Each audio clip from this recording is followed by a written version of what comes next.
जय हिंद दोस्तों एक खुशखबरी है पूर्व सैनिकों के लिए, उनके फैमिली पेंशनर्स के लिए और उनके डिपेंडेंट्स के लिए। जी हां दोस्तों, आर्मी हेडक्वार्टर ने एक ऐसा आदेश सस्पेंड कर दिया है जो कि पूर्व सैनिकों के लिए, उनके फैमिली पेंशनर्स के लिए या फिर डिपेंडेंट के लिए सिरदर्दी बना हुआ था दोस्तों।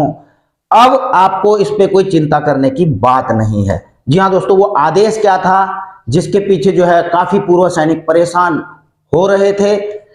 आप देखिए, पहले सबसे पहले मैं वो आदेश दिखा देता हूं और इस पर कार्रवाई कर भी रहे हैं अभी पूर्व सैनिक, भले ही परेशान हो, क्योंकि आदेश निकलते हैं तो करना ही पड़ता है। 21 मार्च को एक आदेश निकला था दोस्तों, सेंट्रल ऑर्गेनाइजेशन आर्मी हेडक्वार्टर की तरफ से, self declaration preventing misuse of ECHS card.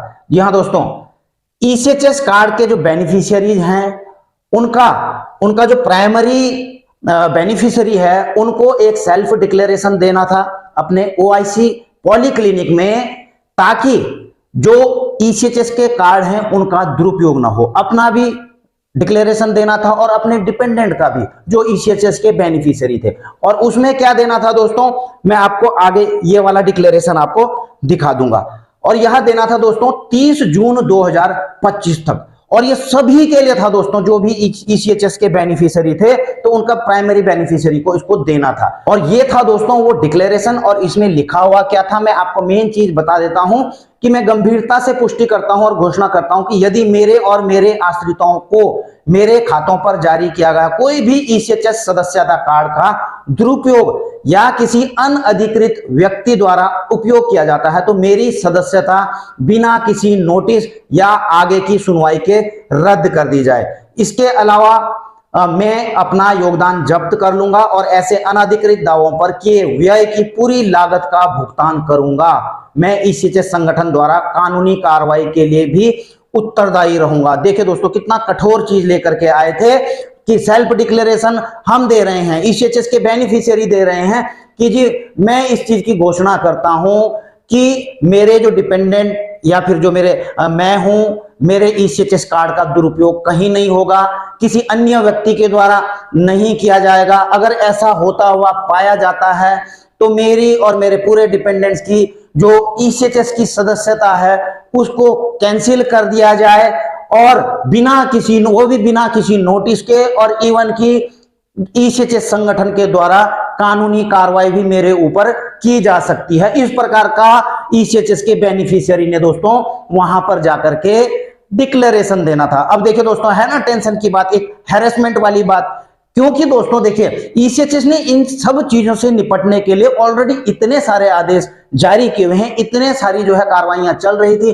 पहले तो आपको पता ही है दोस्तों कि ऑनलाइन एनुअल वैलिडेशन हो रहे हैं, तब तो जाकर के जो आपके डिपेंडेंट हैं उनको उनका ईसीएचएस कार्ड एक्टिव रह रहा है, अन्यथा उनको ब्लॉक कर दिया जा रहा है। चलो ठीक है कि कहीं दुरुपयोग ना हो तो अच्छी बात है। वैलिडेशन हो रहा है, हर साल तो कर ही रहे हैं जो ईसीएचएस के प्राइमरी बेनिफिशियरी। उसके बाद आदेश यह भी निकला था कि इलाज के लिए आधार ऑथेंटिकेशन होगा, ताकि किसी अनअधिकृत व्यक्ति का इलाज कहीं कोई दूसरा ही करवा रहा हो उस कार्ड से। तो ये प्रिकॉशंस भी जो है ईसीएचएस की तरफ से लिए जा रहे थे।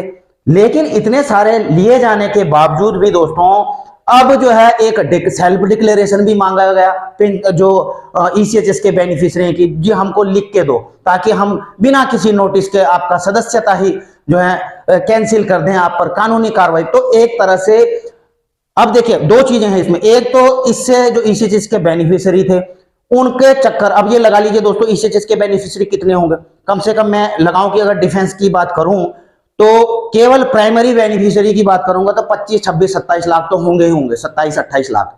और उनके डिपेंडेंट 3, 4 भी किसी पे डिपेंडेंट होंगे तो आप खुद लगा लीजिए कि कितने सारे होंगे। अब ऐसे में दोस्तों 28 लाख अगर इस प्रकार की एप्लीकेशंस हार्ड कॉपी जाती है, पहली बात तो 28 लाख लोग जाएंगे ओआईसी पॉलीक्लिनिक में, फिजिकली जाना था 28 लाख लोग जाएंगे, कितना आवागमन का उतना खर्चा होगा। ईसीएचएस के पॉलीक्लिनिक में अब वहां पर ऑफिस में लगा लीजिए कितनी भीड़ होगी अननेसेसरी। पहले तो इलाज वालों की भीड़, ठीक है ना, वही नहीं संभल रहे हैं तो अब जो है ये फॉर्म जमा करने वालों के लिए लंबी लाइन। और क्या हर कोई जो है अवेलेबल है इस फॉर्म को जमा करने के लिए फिजिकली? बताइए आप खुद सोच।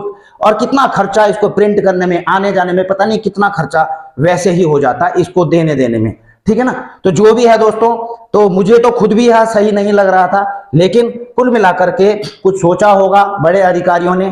तो उसके बाद दोस्तों अब आपके लिए खुशखबरी की बात यह है कि 4 अप्रैल 2025 को आर्मी हेडक्वार्टर ने, यही सेंट्रल ऑर्गेनाइजेशन ईसीएचएस ने, ये जो सेल्फ डिक्लेरेशन जमा करने का था इस पर यह आदेश निकाला है। Exercise is suspended.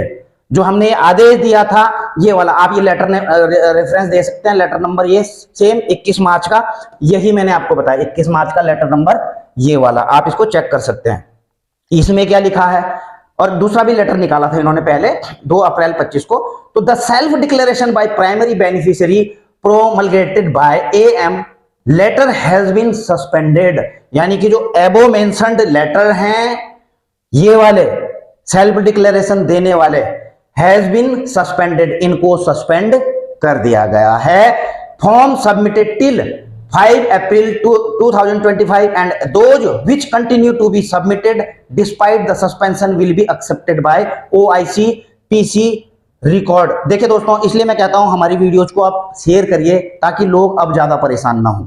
ठीक है ना, क्योंकि सबको आदेश का तो पता है, मोस्ट ऑफ को वो जा रहे हैं, भीड़ कर रहे हैं, लेकिन वीडियो को लाइक जरूर कर दें, सब्सक्राइब जरूर कर दें और औरों को शेयर करें ताकि आपको ऐसी जानकारियां मिल सके, आप परेशान ना हो सको। इसमें सीधा लिखा हुआ है, एक तो सेल्फ डिक्लेरेशन वाले जो लेटर निकले थे उसको सस्पेंड कर दिया गया है, और जो ऑलरेडी 5 अप्रैल तक जो है फॉर्म जमा कर चुके हैं, and those which continue to be submitted, और जो जमा करने जा रहे हैं इसके बाद भी, तो इस पर क्या कार्रवाई की जाएगी? Despite the suspension will be accept. भले ही इसको सस्पेंड कर दिया गया है, लेकिन अगर कोई वहां पर चले गए हैं ओआईसी पॉलिक्लिनिक में जमा करने के लिए, तो उनके फॉर्म एक्सेप्ट किए जाएं, और जो ऑलरेडी जमा हो चुके हैं उनको रिकॉर्ड में रखा जाए।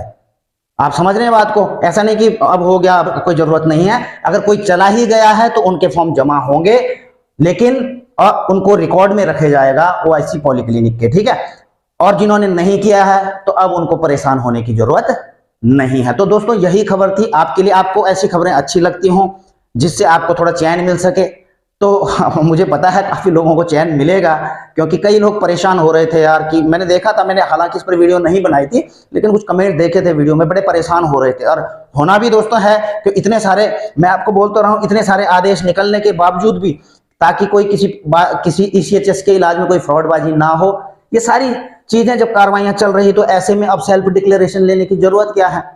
और मैं तो कहता हूं चलो, अगर कोई इस प्रकार से गलत पाया जा रहा है तो उसको बिल्कुल नोटिस दीजिए, उनके ऊपर कार्रवाई कीजिए।